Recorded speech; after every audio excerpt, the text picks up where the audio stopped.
ഒരു ജനപ്രതിനിധിയെ വോട്ട് ചെയ്ത് ജയിപ്പിക്കാനുള്ള അവകാശം പോലെ തന്നെ വോട്ട് ചെയ്ത് ജയിച്ചു കഴിഞ്ഞാൽ ജനങ്ങളുടെ നേർക്ക് വിരുദ്ധമായ വിധത്തിൽ പെരുമാറിയാൽ ചെയ്ത വോട്ട് റദ്ദാക്കാൻ ഇന്ന് വോട്ടർക്ക് അവകാശമില്ല.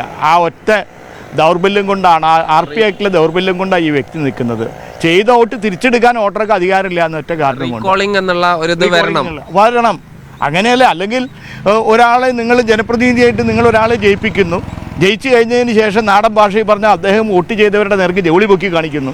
എന്ത് ചെയ്യും വോട്ടർ? തിരിച്ചെടുക്കാൻ അവകാശമില്ല. വോട്ട് ചെയ്ത വോട്ട് തിരിച്ചെടുക്കാൻ അവകാശമില്ല. ആ ഒറ്റ കാരണം കൊണ്ടാണ് ഇതൊക്കെ നടക്കുന്നത്.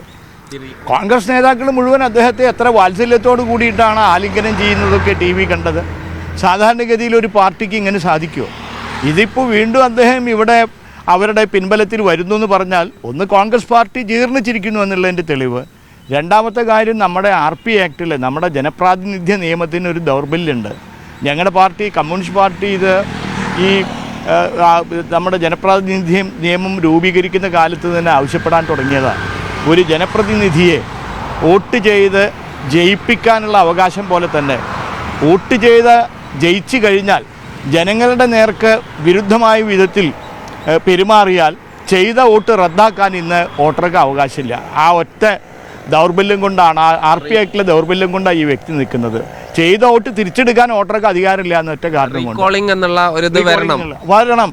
അങ്ങനെയല്ല, അല്ലെങ്കിൽ ഒരാളെ നിങ്ങൾ ജനപ്രതിനിധിയായിട്ട് നിങ്ങൾ ഒരാളെ ജയിപ്പിക്കുന്നു, ജയിച്ചു കഴിഞ്ഞതിന് ശേഷം നാടൻ ഭാഷയിൽ പറഞ്ഞാൽ അദ്ദേഹം വോട്ട് ചെയ്തവരുടെ നേർക്ക് ജോളി പൊക്കി കാണിക്കുന്നു. എന്ത് ചെയ്യും വോട്ടർ?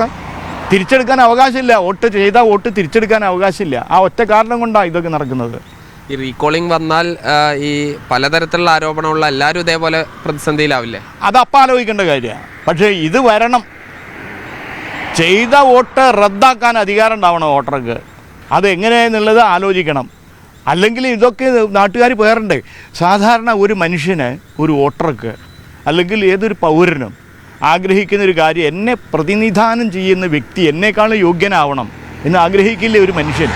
ഞാൻ അങ്ങനെ ആഗ്രഹിക്കുന്നു. എന്നെ ഭരിക്കുന്നവർ, എന്നെ പ്രതിനിധീകരിക്കുന്നവർ എന്നെക്കാളും യോഗ്യനാവണം എന്നുള്ളത്. ഒരു മോഡലാവണം സമൂഹത്തിന്.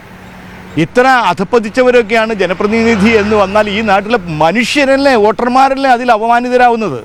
ഇതിലിപ്പോൾ ഈ CPM അദ്ദേഹത്തെ തടയാനില്ല എന്ന് നേരത്തെ പറഞ്ഞിരുന്നു. DYFI ഒക്കെ ഇന്നലെ ഒരു തെരുവിലൂടെ സമരം നടത്തി. പക്ഷെ അദ്ദേഹത്തെ ഒരു ഓഫീസിലേക്ക് കയറുന്നത് തടയുന്നതിലേക്കൊന്നും പോകുന്നില്ലേ? എന്താണ് ഈ ദുർഗന്ധത്തിൻ്റെ അടുത്തേക്ക് ആർക്ക് ചെല്ലാൻ പറ്റും?